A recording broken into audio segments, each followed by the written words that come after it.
So thank you for, I'm so glad you're here. This is a great example of the importance of alumni networking. What I love is I teach a class and there's some online students and on-campus students, and then they meet each other on a project, and then about a year later, oh yeah, so-and-so hired me, right? That's the sort of network we want. Or I want the online students to learn about each other and hire each other. We want to build on that community. So here are just a couple thoughts about the program and where we are, and I'm particularly thinking about our industry colleagues and our alums who might have advice on where the program should be going. Here's our supervisory committee, and if you're a faculty member in the room, we need 2 new nominations. Our usual policy is to have people on the committee for 3 years, and so John Kelly and Alex Stroychev are rotating off, and so we need 2 new people. So soon as if you're a faculty member, you'll get an email like, nominate yourself or nominate your colleagues.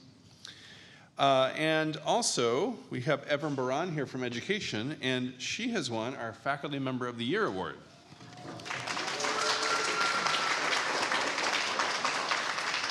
So we were distracted by COVID. You can tell our little list of, and a couple ups and downs, but we're bringing this back, and so she will have this lovely glass plaque in her office with a little leg on it, and when she returns from her sabbatical, where she's, I believe, in Belgium right now.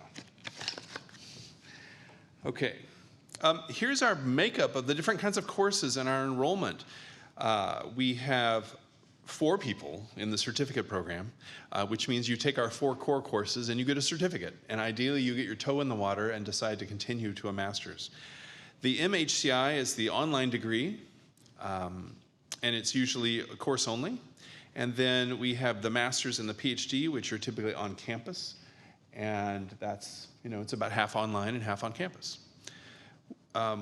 We're almost back to our heyday. I really want to break 200, and really I want to get to 400, but the budget, the way that Iowa State's handling the budget is not quite to my satisfaction yet in terms of if I enroll more students, it doesn't make our program automatically bigger.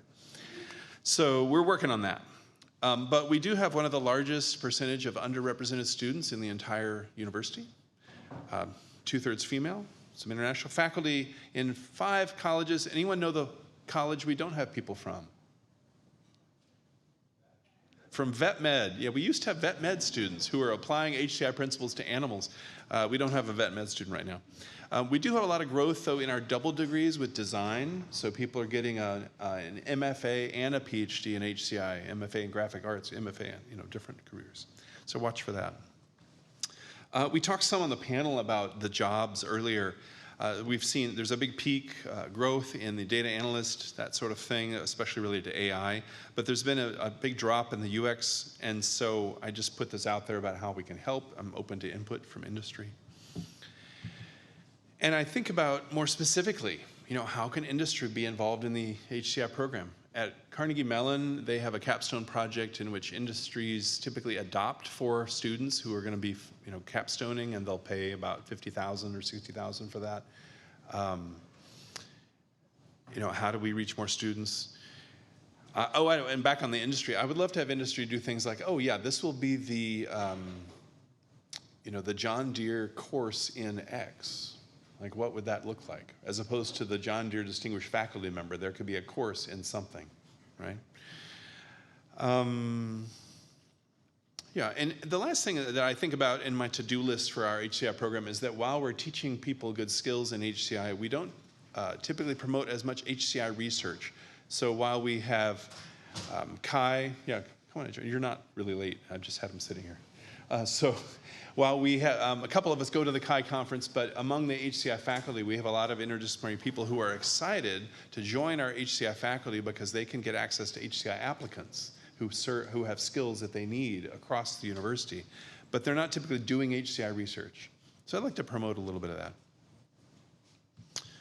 I always try to have some industry instructors in our program because it keeps it grounded. We have Murdu over here. Thank you so much for many years of experience in industry, teaching online from Chicago usually. Many of you have had Deborah Kumar, who has a lot of experience from Google. We've had Dana Lin teaching from the graphic design department for us. Pinye here, who was a mechanical engineer, who's still working at Siemens. So there are a variety of industry instructors who will contact me and say things like, I've been doing well in industry, but I'd like a little more fulfillment. Could I teach some because I love mentoring people? And I say, yes, that's one of the reasons I left industry. Because even if all my projects fail in research, I know there were 100 kids smarter, every year because I taught them something. So we've got a couple more in the wings. I'm really excited maybe if I can get a person nailed down to teach an HCI in the medical world, specifically for my guy in the medical industry and designing medical gadgets. I think this would be great. And I'm open to, if you're a student or a faculty elsewhere or employee in industry who wants us to teach certain skills to make these graduates better for your company, we're happy to hear it. We're briefly looking into what it might be like to do an undergraduate program. And if you look across the country and you say, so we did some market analysis. This is an interesting graph on the left of words in degree titles that are related to HCI. So I did a bunch of searching in the bachelor degree websites about a variety of topics, but all keywords related to HCI. And only about 10% of the 70, so 7 of them, are called human-computer interaction. But there are many programs in interactivity something, interactivity technologies for interaction. There are a lot in the word design, and so they're just a variety, computing, technology. And I think part of this is if you're a parent about to pay tuition for your kid to get a bachelor's degree and you haven't heard of human-computer interaction, that may not be a good sell for you, right? So we're thinking about this. What is there an opportunity here?